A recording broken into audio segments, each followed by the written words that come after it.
bilang damai sejahtera, saya bilang, yang saya dapatkan di agama saya ini sekarang waktu saya mengikuti Yesus tidak pernah saya didapatkan waktu saya di Islam.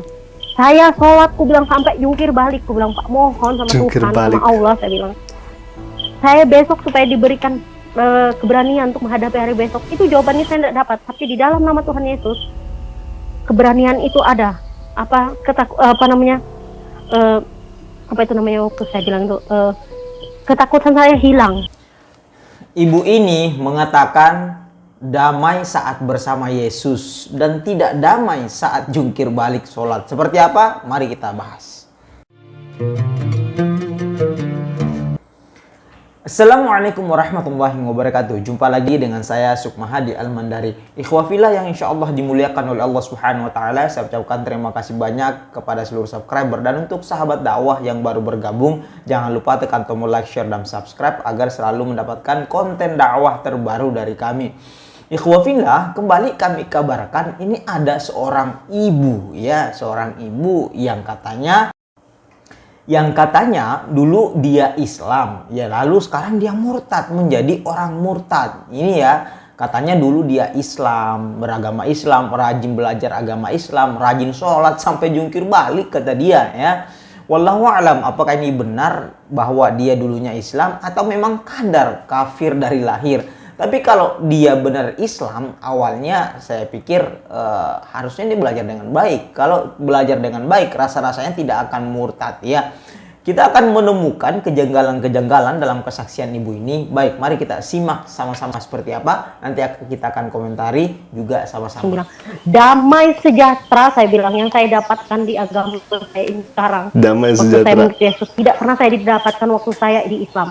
Saya sholat, ku bilang, sampai jungkir balik, ku bilang, Pak, mohon sama Tuhan, sama Allah, saya bilang, saya besok supaya diberikan keberanian untuk menghadapi hari besok. Itu jawabannya saya tidak dapat, tapi di dalam nama Tuhan Yesus keberanian itu ada. Waktu saya bilang itu, ketakutan saya hilang, saya bilang. Baik ya ikhwah, di sini kita akan jawab ya dari segi pandangan Islam, dari perspektif Islam. Sekali lagi dalam pandangan Islam kita jawab orang ini. Kalau ada sholat, yang pertama adalah kalau ada orang yang sholat lalu dia terganggu, berarti ini ada masalah dalam diri dia. Karena sholat itu jelas dalam Al-Quran, ala bidzikrillahi tatma'innul qulub.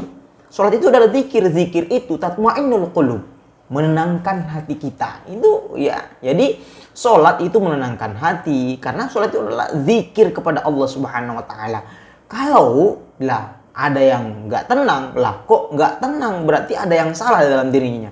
Ini kita temukan di beberapa kasus di masyarakat yang ternyata orang yang tidak tenang sholatnya berat itu pada saat ternyata ada jin di dalam diri dia. Akhirnya diruqyah oleh Ustadz. Alhamdulillah setelah diruqyah dia menjadi khusyuk sholatnya, adem ayem dan tentram. Masya Allah, alhamdulillah. Jadi kalau jadi beban berarti ada sesuatu hal dalam dirinya. Kami menemukan itu di lapangan pada saat diruqyah. Setelah keluar jinnya itu, alhamdulillah menemukan ketenangan dalam sholat. Nah saat fokus sholat dia menjadi tenang. Itulah sholat ya. Yang kedua, kalau benar pernyataan ibu ini, Islam itu tidak mendatangkan ketenangan, kedamaian, maka mustahil orang-orang di sana, di luar sana banyak yang berbondong-bondong masuk Islam. Masya Allah ya. Kalau Islam itu tidak tenang, ini bertolak belakang dengan orang-orang yang mu'alaf. Coba ngaji, coba buka channelnya Ngaji Cerdas, Masya Allah. Situ banyak kisah-kisah mu'alaf menemukan ketenangan. Yang ketiga, boleh jadi ibu ini dia sholat tapi sholat biasa, kadang-kadang bolong ya. Dia sholat tapi juga melaksanakan maksiat ya. Sholat tapi tidak menjauhi larangan-larangan lainnya ya. Baik, mari kita lanjutkan lagi, kira-kira ibu ini ngomong apa lagi, apa yang dia sampaikan. Dan kebetulan nenek saya ini dia itu ada keturunan raja. Neneknya keturunan raja. Jadi kakek saya itu orang Kajang asli, Bugis Kajang asli. Jadi masih dia anak raja.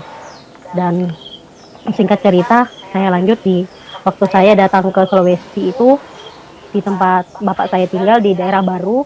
Saya dikirim sana bersekolah. Di sana saya dididik, betul-betul dididik agama, bukan hanya sekolah biasa ya, tapi sekolah di sana itu namanya di Sulawesi itu sekolah itu kita ada yang namanya sekolah agama, itu namanya sekolah Arab.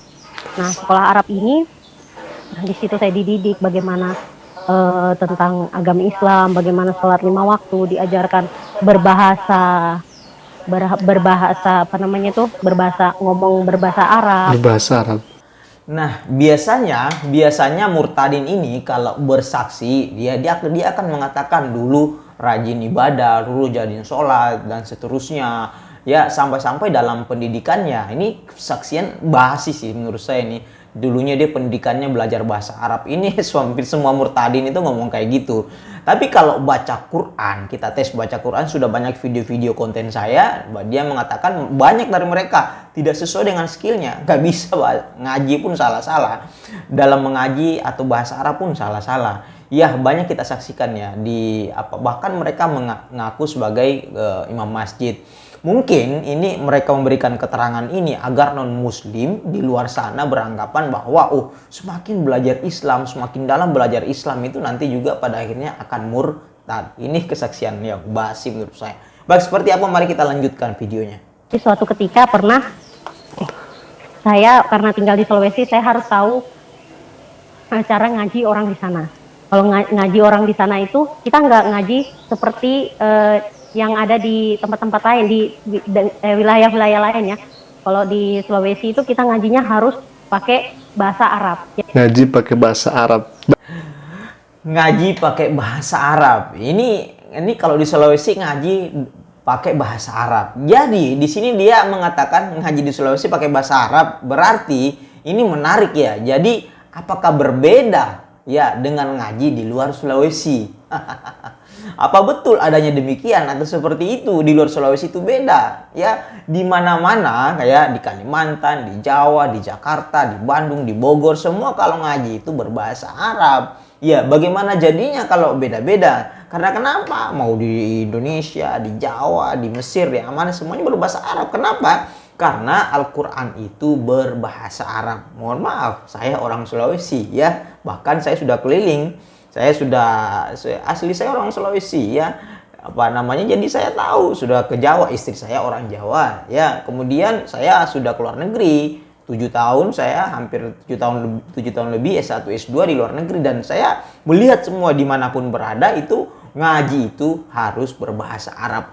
Ya seperti itu ya, hati-hati, banyak di luar murtadin yang ngaku pintar ngaji, pintar sholat dan sebagainya. Mereka belajar tapi nggak khatam. Belajar itu ada yang mereka belajar untuk ngaku-ngaku murtadin, ada juga yang benar murtad, tapi mereka nggak benar-benar belajar seperti apa sih sholat itu, seperti Islam itu, karena sholat itu menenangkan hati kita ya, bukan malah jungkir balik menjadi tidak tenang, malah pergi ke Yesus ya. Baik, seperti itu ya. Jangan lupa tekan tombol like, share, dan subscribe. Wabillahi taufiq wa hidayah. Wassalamualaikum warahmatullahi wabarakatuh.